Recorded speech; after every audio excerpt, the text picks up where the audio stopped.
ভক্তিৰ ৰসত বিলীন হৈছে সমগ্ৰ জ্যোতি বিষ্ণু সমন্বয় ক্ষেত্ৰ। ইতিমধ্যে কেইবাবছৰ মাইনে দেখুৱাইছে সমগ্ৰ পৰিৱেশ এয়া হৈছে জ্যোতি বিষ্ণু সমন্বয় ক্ষেত্ৰ পৰিৱেশ। আৰু কিছু সময় পূৰ্বে ইতিমধ্যে গুৰু আসন প্ৰতিষ্ঠা কৰা হৈছে এই নামঘৰতেই। আৰু তাৰ পৰৱৰ্তী পৰ্যায়ত ইয়াত প্ৰথম আচলতে খোল প্ৰসংগ আৰম্ভ হৈছে।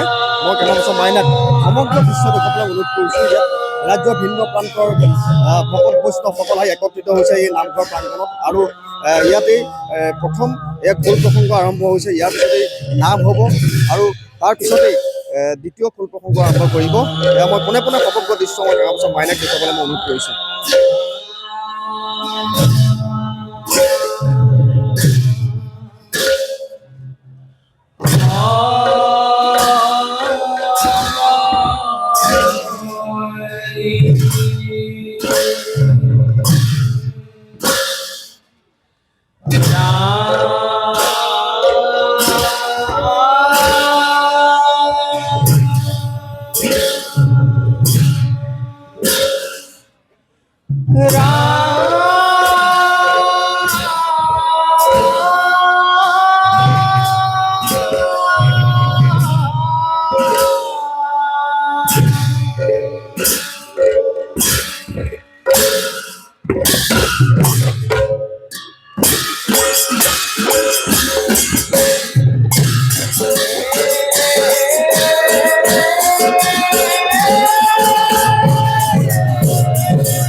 ইতিমধ্যে কিছু সময় পূৰ্বে পবিত্ৰ প্ৰাণ যোৱাৰ ইতিমধ্যে এই যি গুৰু আসন ভাগ তেখেতে প্ৰতিষ্ঠা কৰিলে। আৰু ইয়াত খোল প্ৰসংগৰ নাম আৰম্ভ হ'ব।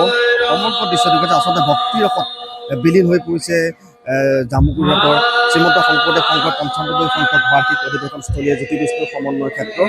দেখা পাইছে যে লোকে লোকাৰণ্য হৈ পৰিছে। ৰাজ্যৰ ভিন্ন প্ৰান্তৰ পৰা আচলতে ভকত বৈষ্ণৱসকল আহি ইয়াত উপস্থিত হৈছেহি। আৰু তেওঁলোকে ইতিমধ্যে এই যি গুৰু আসন প্ৰতিষ্ঠাত তেওঁলোকে অংশগ্ৰহণ কৰিছেহি। ইতিমধ্যে দেখা পাইছে যে আজি কেনেকুৱা লাগিছে? বহুত ভাল লাগিছে, বহুত ভাল লাগিছে, বহুত আনন্দ লাগিছে।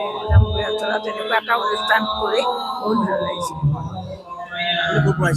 মই কচনতলৈ। কেনেকুৱা লাগিছে? বৰ ভাল লাগিছে, বহুত ভাল লাগিছে। আমাৰ জামুগুৰি ৰাইজৰ ভাগ্য বহুত আনন্দ। কৃষ্ণ এয়া আছিলে অংশগ্ৰহণকাৰী এই গুৰু আসন প্ৰতিষ্ঠা ভকত বিষ্ণু। কিন্তু কি ক'ব আজি গুৰু আসন প্ৰতিষ্ঠা আজি গুৰু আসন প্ৰতিষ্ঠা হ'ল এতিয়া খুব ভাল লাগিছে।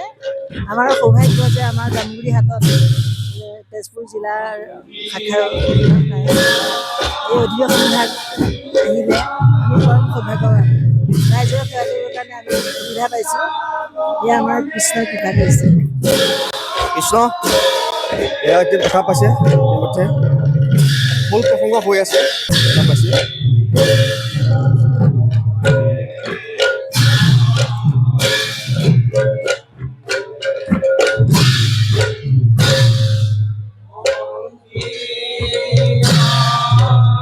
আজি গুৰু আসন প্ৰতিষ্ঠা কৰিলে কি ক'ব? আজি খুব ভাল লাগিছে। আমাৰ জামুগুৰিবাসীৰ বাবে অতি আনন্দৰ দিন। আজি আমি এই অনুষ্ঠান 95 সংখ্যক অধিৱেশনৰ আমি শুশ্ৰূষা কৰিব পাৰিম। আঁতৰৰ পৰা বহুত ভকত বান্ধৱ আহিব। আমি সকলোকে অতি আদৰেৰে নিমন্ত্ৰণ জনাইছোঁ। আহক সকলো আমাৰ অনুষ্ঠানভাগ উপভোগ কৰক। জয় শ্ৰীশংকৰ। কৃষ্ণ এয়া দেখা পাইছে ভক্তিৰ ৰসত বিলীন হৈছে সমগ্ৰ জ্যোতি বিষ্ণু সমন্বয় ক্ষেত্ৰ। ইতিমধ্যে সংস্কৃতি আৰু গৱেষণা পৰিষদৰ সভাপতি পবিত্ৰ প্ৰাণ ইতিমধ্যে ইয়াতে গুৰু আসন প্ৰতিষ্ঠা কৰিছে। আমি তেওঁৰ পৰা অকণমান জানিবলৈ চেষ্টা কৰিম সম্ভৱ হ'লে। কৃষ্ণ বাপজনা আজি গুৰু আসন প্ৰতিষ্ঠা হ'ল আপোনালোকৰ ইতিমধ্যে আৰম্ভ হৈ গ'ল, কেনেকুৱা অনুভৱ কি কৰিব? জয়গুৰু শংকৰ শ্ৰীমন্ত শংকৰদেৱ সংঘ ৯৫ সংখ্যক বাৰ্ষিক অধিৱেশন অহা ফেব্ৰুৱাৰী মাহৰ ৬, ৭, ৮ তাৰিখে অনুষ্ঠিত হ'ব। আৰু আমাৰ আটাইতকৈ অসমীয়াৰ বুলিয়ে নহয়, মহাপুৰুষ গুৰু শ্ৰীমন্ত শংকৰদেৱৰ অপূৰ্ব সৃষ্টি নামঘৰ আজি বাংমৈ মূৰ্তিঘৰ স্থাপন হৈছে। আৰু এই বাংমৈ মূৰ্তি স্থাপনৰ পিছতে খোল প্ৰসংগ হৈছে, নাম প্ৰসংগ হ'ব। আজিৰ পৰা এই নামঘৰত সকলোৱে সেৱা জনায়। ইয়াৰ অধিৱেশনৰ যিমানখিনি কাম আছে সকলোৱে ইয়াতে কৰিব। আৰু এই ৩ দিনত সকলোৱে অধিৱেশনভাগী সফলমণ্ডিত কৰি দিবৰ কাৰণে তেওঁবিলাকে অপ্ৰাণ চেষ্টা কৰিছে। ইতিমধ্যে ৬০% কাম সমাপ্ত হৈছে। প্ৰভু ভগৱন্তৰ কৃপা কৰোণাত সুন্দৰ এখন অধিৱেশন হ'ব বুলি আমি আশা কৰিছোঁ। আৰু লক্ষ লক্ষ ভকতক আদৰিবৰ কাৰণে উদযাপন সমিতিয়ে যিখিনি চেষ্টা কৰিছে প্ৰভু ভগৱন্তই নিশ্চয় কৃপা কৰিব। কৃষ্ণ এয়া আছিলে পবিত্ৰপ্ৰাণ বৰুৱা। আৰু এইদৰে আচলতে ভক্তিৰ ৰসত বিলীন গৈছে সমগ্ৰ জ্যোতি বিষ্ণু সমন্বয় ক্ষেত্ৰ দেখুৱাইছে কেমেৰা পাৰ্চন মাইনাই। ইতিমধ্যে গুৰু আসন ইতিমধ্যে প্ৰতিষ্ঠা হৈ গৈছে। গুৰু আসন প্ৰতিষ্ঠাৰ পিছতেই বৰ্তমান খোল প্ৰসংগ ইয়াত আৰম্ভ হৈছে। ইয়াৰ পিছতেই নাম প্ৰসংগ আৰম্ভ হ'ব। আৰু এইদৰে আচলতে সমগ্ৰ জ্যোতি বিষ্ণু সমন্বয় ক্ষেত্ৰত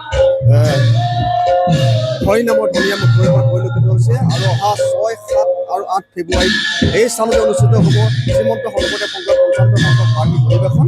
আৰু এই বাৰ্ষিক অধিৱেশনৰ প্ৰাকক্ষণত আটকধুনীয়াকৈ নিৰ্মাণ কৰা এই নামঘৰতেই প্ৰতিষ্ঠা কৰা হৈছে আজি গুৰু আসন ভাগ।